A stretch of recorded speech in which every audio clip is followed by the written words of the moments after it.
Oke Ce, ikutin kita melewati jalan lintas Kalimantan Barat selama kurang lebih 4 jam. Yuhu.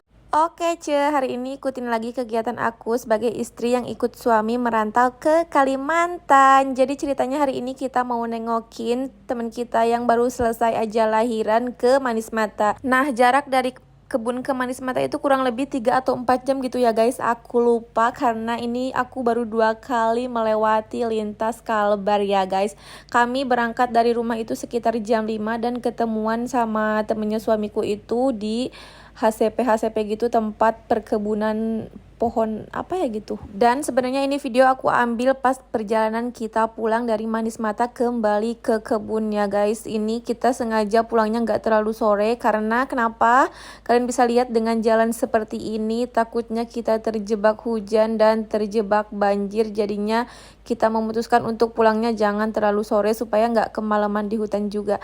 Dan ini dia jalan lintas Kalimantan Barat yang kita lewati, sungguh indah dan mempesona, betul atau tidak? Pokoknya pas pertama aku lewat sini guys, dari kebun mau ke Pangkalan Bun itu aku mabuk perjalanan. Ini untungnya cuma setengah perjalanan dari kebun ke Manis Mata. Nah, dari Manis Mata ke Pangkalan Bun itu masih setengahnya lagi guys. Nah, selama kurang lebih aku merantau di Kalimantan itu 4 tahun. Aku itu biasanya kalau pulang kampung ke bandara itu lewat Kalimantan Tengah. Jadinya nyebrang dari Kalbar ke Kalteng itu lebih dekat guys, lewat kampung seberang. Jadinya perjalanan dari kampung seberang ke Pangkalan Bun itu nggak terlalu jauh, paling memakan waktu kurang lebih 3-4 jam gitu loh guys. Jadi ini adalah kedua kalinya aku melewati jalan lintas Kalimantan Barat ini, dan untungnya untuk saat ini aku tidak mabuk perjalanan ya guys. Untungnya pas perjalanan kita pulang ini hujannya udah reda guys, karena tadi sebelumnya ini hujan yang cukup deras. Jadinya agak khawatir juga melewati perkebunan hutan-hutan itu karena aku bawa bocil ya guys. Makanya kita di belakang Pak D.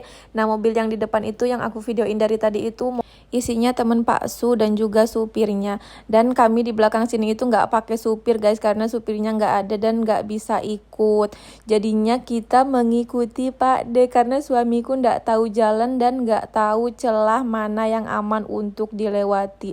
Kalian bisa lihat guys, ini itu airnya itu bener-bener dalam, bisa sampai pintu juga. Karena Pak suami belum pernah bawa mobil ke daerah sini, jadi nggak tahu jalan dan nggak tahu celah mana yang aman untuk kita lewati. Biasanya kalau kita mau ke Pangkalan Bun itu diantari sama supir kebun guys, jadinya gak terlalu memperhatikan jalan, kebanyakan tidur.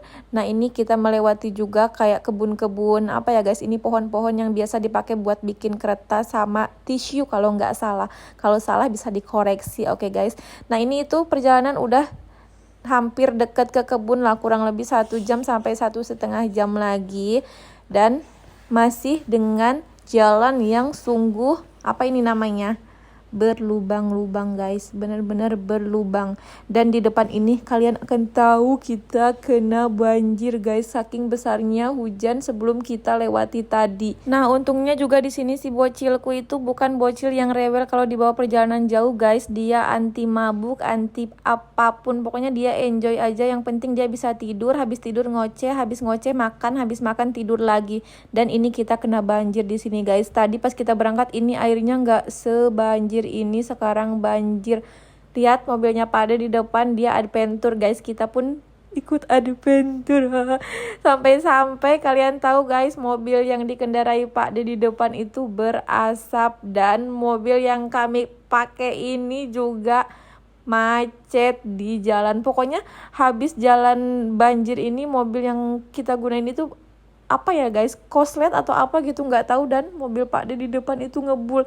Kita sampai tertinggal jauh sama Pak D karena Pak D nggak tahu kalau kita ini terjebak. Kurang lebih 10 menit kita benerin mobil itu supaya nggak koslet lagi, dan akhirnya kita nyusul Pak D. Untungnya ditungguin sama Pak D dan Om dan Tante. Jadinya kita pulang sampai selamat, sampai rumah itu 6:30 malam guys.